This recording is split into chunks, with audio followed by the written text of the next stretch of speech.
And this is our post-observation interview with Miss Philpot. Almost got you married right there. Look, you speak it. Come on with it. You speak it. Come on. So reflecting back, how successful do you think the lesson was? My lesson went real well with them. They were engaged. They talked to me. They worked through their strategies, and they enjoyed what they had. They looked at the packet like, wait a minute, Miss Philpot, there's too much stuff. But like I explained to them in the beginning, I told them, I said, this package is for the next week and a half.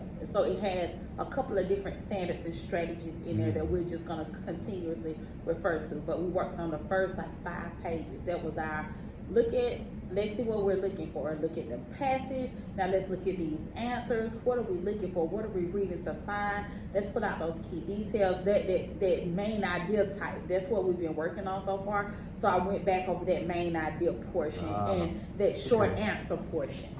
So looking at your instructional delivery, I know that sometimes, and I've been there too. You get up there and you think you're doing what you're doing, and all of a sudden you say, you know what? I could have done this and this and that and better. But how effective do you thought, and reflecting now, how effective you thought your instructional delivery was? I thought it was really effective. However, I feel like I should have another thing I'm trying to do is build stamina with the reading of the passages, because Georgia Milestones, of course, their passages are anywhere from 5 to 10 paragraphs, along with questions. You might have to pull it out. It might be 2-part questions, an essay, and a short answer. So I'm trying to give that all to them. So I think in moving forward, I think I'm going to when I get my small groups, I'm going to just pick one portion. And I'm going to focus on that one portion for that particular day. Like if we're talking about main idea, pulling out key details, we just going to use that passage and we're going to pull out those key details, pull out those main ideas. Then maybe the next time we meet in another small group, we're going to tackle those questions. How do we break up these 2-part questions? What are they asking me here? What are they asking me there? Okay, why is this answer this? And then, of course, the next time it'll be focusing on its short answer. How to make those short answers cohesive, how to make them make sense, and how to not plagiarize when we're doing those. So when I know sometimes when you teach, I know when I'm teaching sometimes, I have a plan laid out, and all of a sudden something happens halfway or a third through, and I have to pivot. Did that happen at any point? That happened. That happened. Okay. So the lesson that you saw was not the lesson that was intended for a whole group. It was intended for small group instruction. Okay. However, the internet said we're not working until after 10 o'clock. So therefore I pivoted. I used my small lesson as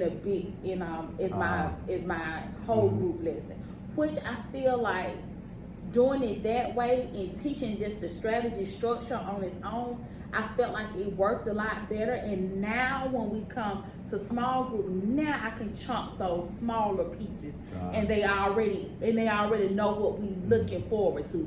We've done the passage, we've pulled out everything, we know what we're looking for. Now let's chunk these pieces and put them together. So I feel like they already know what we're about to go into. Is there anything you would have done different now that you had a little time to reflect? I would have put it in their Google Classroom. If I could have, I would have put it in their Google Classroom, because they do need the practice of typing and putting together paragraphs in their Google Classroom. So how did you establish, and I think you do a good job with this, implementing classroom routines and procedures. How did you establish those?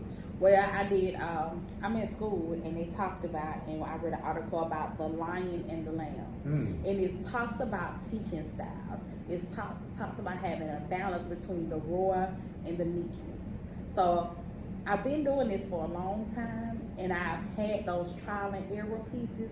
But when it talked about putting the balance between the roar and the meek, I kind of said that's what I've done.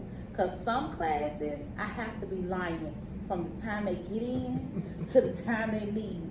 And in some classes, and in other classes, I can be an equal amount of both.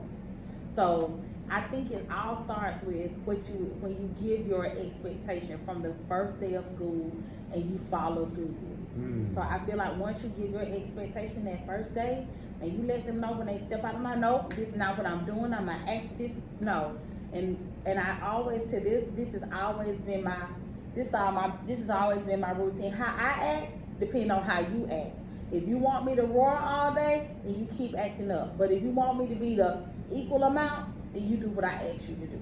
And that's the point. That's the only way I can put it. And so they go, oh, we want her to be equal and calm, cool. Okay, well you act that way, and I'm gonna act that way. So that's how I did that.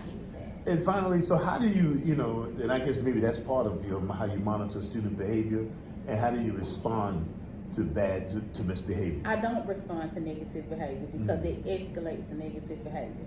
If I ask you one time to stop doing something, the next time we're gonna do it this way. Go ahead and take your time out in someone else's room because clearly you're not listening to what I need.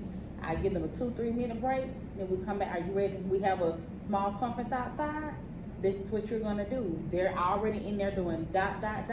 You're behind. You need to catch up, and that's what we're moving forward doing. After that, I'm not doing that. And then I'm also now here lately because we are doing so much GMAS, so many GMAS standards and reviewing and stuff of that nature. I've started giving participation grades. 100. I broke it down for participation. You get 100 for being in your class, in here, doing what you're supposed to do, good behavior. You get a 75. If I have to speak to you, I do the 3-strike rule. 3 strikes, you get a 75. That's it. 0 if you have to go out the door. That's all you get. 175 or 0. That's it for your participation grade for that day. Those grades keep adding up. It's gonna make your grade tank. So it's up to you if you want this 100 participation or you want this 0 participation. It's up to you. And they look at me and go, yeah, we're gonna sit down and do this work. Okay, I thought so. Well, thank you so much, Ms. Philpot. Great lesson, great analysis and reflection for you. Thank you. Thank you so much. All right, thank you.